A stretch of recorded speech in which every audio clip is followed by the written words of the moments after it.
I'm Lisa Bagshaw. Welcome to Bold Leaps, the show that interviews creative, inspiring, successful people about the risks they've taken to pursue their dreams. And today's guest is Tiko Kerr, visual artist and social activist. Life seemed to be going in a beautiful straight line for Tiko. He was a well-loved only child who loved to draw. Well on his way to med school, he finished his undergraduate degree in biology and decided to travel for a bit. A bit of traveling turned into 6 years as Tiko endeavored to capture the humanity of everyone he met in his drawings. By the time he came back home, he made the leap to not go back to med school as planned, but rather to become a full-time artist. This leap was further diverted due to a sudden diagnosis of HIV positive.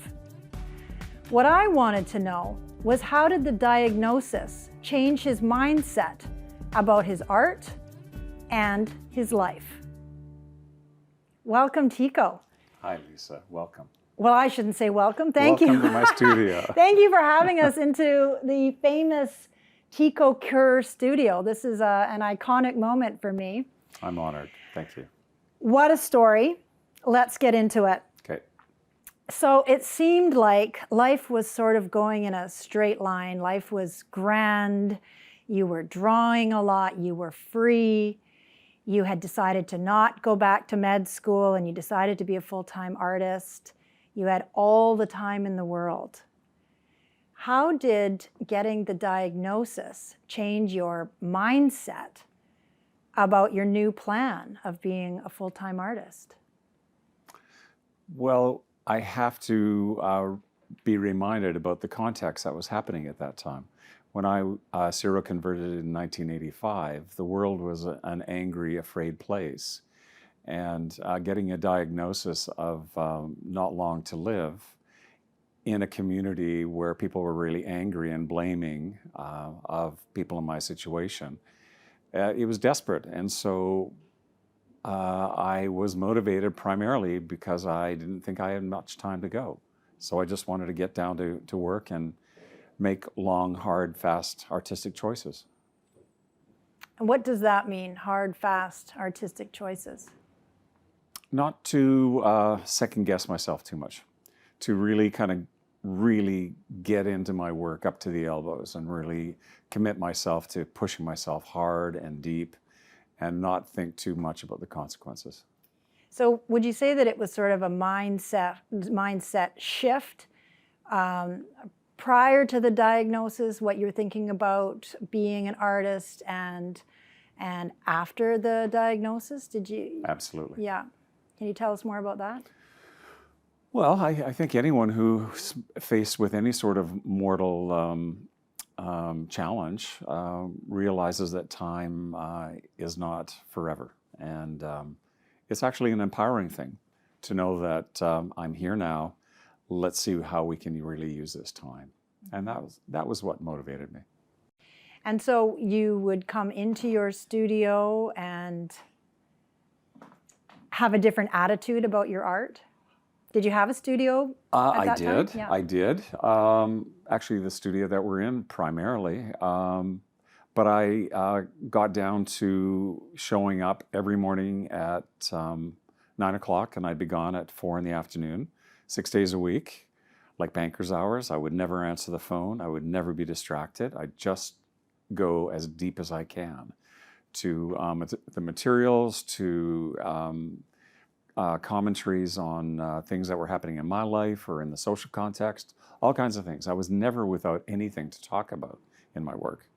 But it required a lot of dedication. And I think that's primarily the thing that saved me, really, is being dedicated and being unwavering in my commitment to, sorry, I have to be at the studio tomorrow. End of discussion. Because you had this sudden realization that, I mean, in those days, you didn't know if you even had 6 months. No, that's true. That's very true. Yeah. No, for all of us, nothing is guaranteed, right? And I think it's just a wise, strategic decision for all of us to get serious about our lives. sooner or later, whatever serious means. Mm-hmm. And was it sort of an instantaneous thing where all of a sudden you took things more seriously and applied yourself more, or was there a bit of a process in the beginning? I shouldn't mislead you by giving you the impression that I was particularly brave or courageous about any of that. That there was a number of years of fury and frustration and anxiety where I couldn't look at television if there was a story about HIV on it. I was in denial. I was going through all those stages of dying that people talk about, the bargaining and all that sort of thing. But sooner or later, I reached a point where I just got on with it. You know, it's like experiencing a death in your life. You don't ever get over it. You just get on with it. Mm-hmm. I'm curious, do you remember how long that period lasted upon getting the diagnosis? I mean, it did kind of shatter your dreams in obviously many, many ways, but then also absolutely put you on a new course. Yeah, absolutely.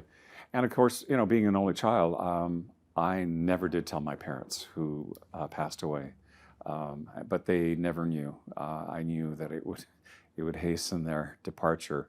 So I lived this kind of closeted, regretful, embarrassed existence for quite a while, until the new meds started coming out in 1986. That's when AZT came out, and it was kind of the first glimmer of hope that we had.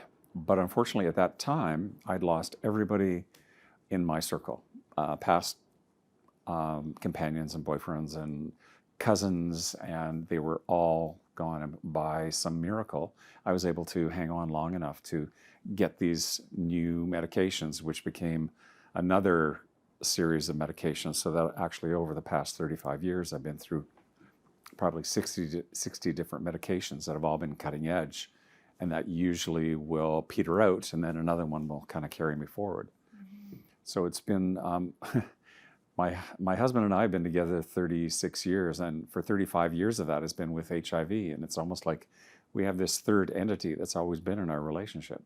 But I'm a survivor, and I'm tough, and I've had a lot of support, and I live in a community that really has supported me in my work, and I'm very grateful. And gratitude is the best way to deal with any sort of regret or fear or anxiety. Just be grateful. So that's sort of your anecdote to the fear, is to be grateful. Yes. And grateful for your art. Absolutely, and to realize that maybe some of the things that I'm talking about with my work can help someone else, you know, that other people are much worse off than myself, and maybe they can be getting some of these medications, in the case of HIV, for example. But yeah, think about the other guys, and you realize that you're in pretty good shape. I think you're in very good shape. Thank you. We have to take a break, but when we come back, I'm going to ask Tiko what life was like immediately following this massive leap. Welcome back. Tiko, what I just find fascinating is, so you've been given this life-threatening diagnosis. You're a full-time artist. You've got all these emotions. You were just talking about rage and anger, and I'm interested how those emotions impacted your work. And I'm thinking about one of your paintings, Compassionate, what's it called? Meditations on Compassion. Meditations on Compassion. Mm-hmm. And I think that's a really good example about how you used your fear and your rage. It's true. I have, over my life, been hospitalized many times at St. Paul's Hospital. There was one particular period where I was in the hospital. I decided to paint the hospital bed, and then just at that time found out that I had just crossed from HIV to AIDS, which is a numerical value. Mm-hmm. If you slide below the number 200 on your test, you have AIDS. So I had AIDS. And I learned that there were promising drugs available overseas that hadn't been sanctioned by Health Canada. And so on our compassionate access program that we have through Health Canada, I asked my doctor to see if we could get those drugs. And he tried. We were shut down, which was quite an anomaly. We tried many times over the course of 10 months, and we were continually being shut down. Finally, I got angry enough to start a protest in the newspapers. And I told a friend of mine who worked for the Vancouver Sun about my situation. He said, leave it to me. And within 2 days, the headlines across the country read, "Dying West Coast artist denied life-saving drugs." And I had lost 30 or 40 pounds from the leanness that I am now. I looked like hell and I was dying, and I had to have this campaign. And so I finished this painting of the hospital bed, and I entitled it, "My Government is Trying to Kill Me," because I wanted to leave a record. And then after the 10 months, we finally got the go-ahead that the drugs were going to be released to us. I got the drugs, and within 5 days, the amount of virus in my system dropped by 90% after like 25 years of dealing with this. So incredibly effective drugs. And the drugs got licensed, and now they're available to everyone else. So then with a cooler... Congratulations. Thank you. Yes, absolutely. Wow. So with a cooler head, I decided to retitle the painting called Meditations on Compassion. And that's where that is now. Well, that's actually one of my favorite paintings of yours. And it's so moving. And that's what I think is really fascinating, is how you used these, call them negative emotions like fear, anger, rage, frustration, and you productively poured them into your work and produced absolutely magnificent work. Were you doing that consciously, or? Emotions are the engine that artists make their work from, whether it's joy or love or anger or regret or whatever. That's our energy source. So tapping into that is just a no-brainer. So just tap into that and then just really get lost into being present when you're moving that brush across the canvas. And I believe that you cannot not succeed as long as you tap into your emotions. So I understand that you would draw upon some tried and true rituals. You would come into your studio so that you could tap into those kinds of emotions and get them onto the canvas. Can you tell us a little bit about some of the rituals that would bring those emotions out? I think almost every creative person has developed over time their own personal rituals. For me, it's about getting a good night's sleep, being in peak physical form in order to put in 6 or 8 hours in front of the canvas, because it's a lot of work and it's standing all day. I just make sure that I'm stretched. If I get off the water that morning, then I'm cooled down for my row, and then I come in here and I just attack the canvas. I always paint with music. Music is incredibly motivating, so I have headphones on. If I'm painting with acrylics, I actually use aromatherapy so that in my spray bottle of water, I have something that's kind of uplifting, like rosemary, some kind of herbal or essential oils that stimulates the whole thing. And that's part of it all. So I just try to get my ideas out quickly, take photographs on my phone as much as I can. So at the end of the day, I can see what's gelled and I know where to go next day. They're not kind of earth-shaking rituals, but this has proved to be a method of getting out a lot of work done over a number of years. Well, and you're doing it day in, day out. And I'm thinking about, you know, your sort of early career when you're just sort of thrust into this situation and what you draw upon. Because I think that the emotions might be raw, but getting the emotions onto the canvas might be more challenging. So, yeah, I guess so. I just have always, throughout my practice, not labored over my work. I like to get the ideas out and on the canvas and then move the canvas away. I'm not one to go and labor and labor and labor, because for me, what's paramount is not suffocating those first really wonderful, unselfconscious, broad strokes that you do when you first attack a canvas. You know, you put those things in, and if you start to fuss over them, you suffocate it. You just keep layering over it. And I want to keep a lot of that. So that's kept me moving forward and not going back. My practice is very much about stepping forward and kind of falling, but catching myself before I hit the ground. So it's this whole walking and falling kind of method of working. And I don't go back and correct my work. Walking and falling. I'm going to have to think about that. So in this sort of early time in your career, I'm just curious about when you finally realized that you were going to be okay. What does okay mean? That everything was going to be okay for you as an artist. Oh, as an artist. As an artist. Not physical health. Right. Okay. Okay. No. Well, I don't know. You know, am I okay still today? You know. Yeah. Or are you okay? Yeah. Yeah. Anything can change. I mean, yeah. The table at any time. At any time. Yeah. But I've got a good pattern of working, and people are very good to me about at least tolerating looking at what I'm interested in making. I've got good business relationships in my artistic community. I don't think I could ask for anything else. So yeah, I guess I'm okay. I think you're okay. Thank you. We have to take another break, but stay with us, because we are going to talk about what life is like now for Tiko as he goes deeper into his creative explorations when we come back. Welcome back.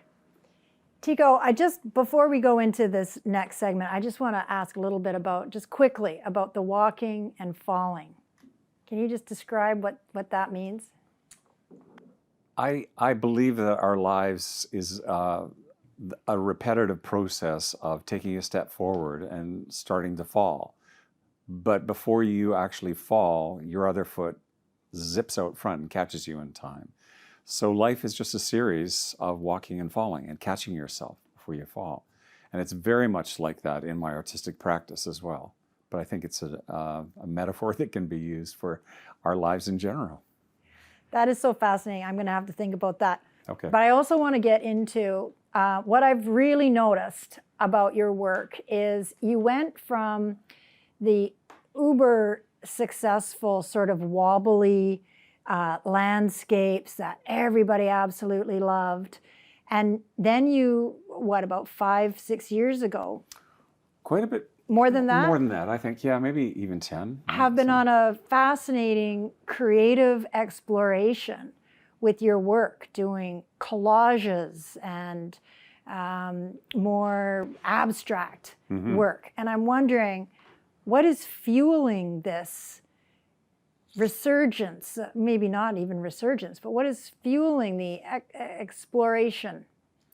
I reached a point with that work that you're referring to that was very successful. I didn't want to be doing the same painting over and over again. I didn't want to be that artist. So I discovered that, when I go to look at major art collections in New York or Los Angeles or whatever, I'm really drawn to abstraction. I always have been. So I just started to pursue that. I came to the realization that collage, I believe, is the best indicator of how to describe our contemporary moment. Like we're these walking collages of bits and pieces of information that are thrown together and stuck together for a little while and they go on. So I embraced collage about 10 years ago, and it gave me the opportunity to move from figuration, representative work, into abstraction. And so now everything I do is predicated on making really intuitive, fast, loose paper collage, and that's my study to do a painting or an installation, which you just saw this past week.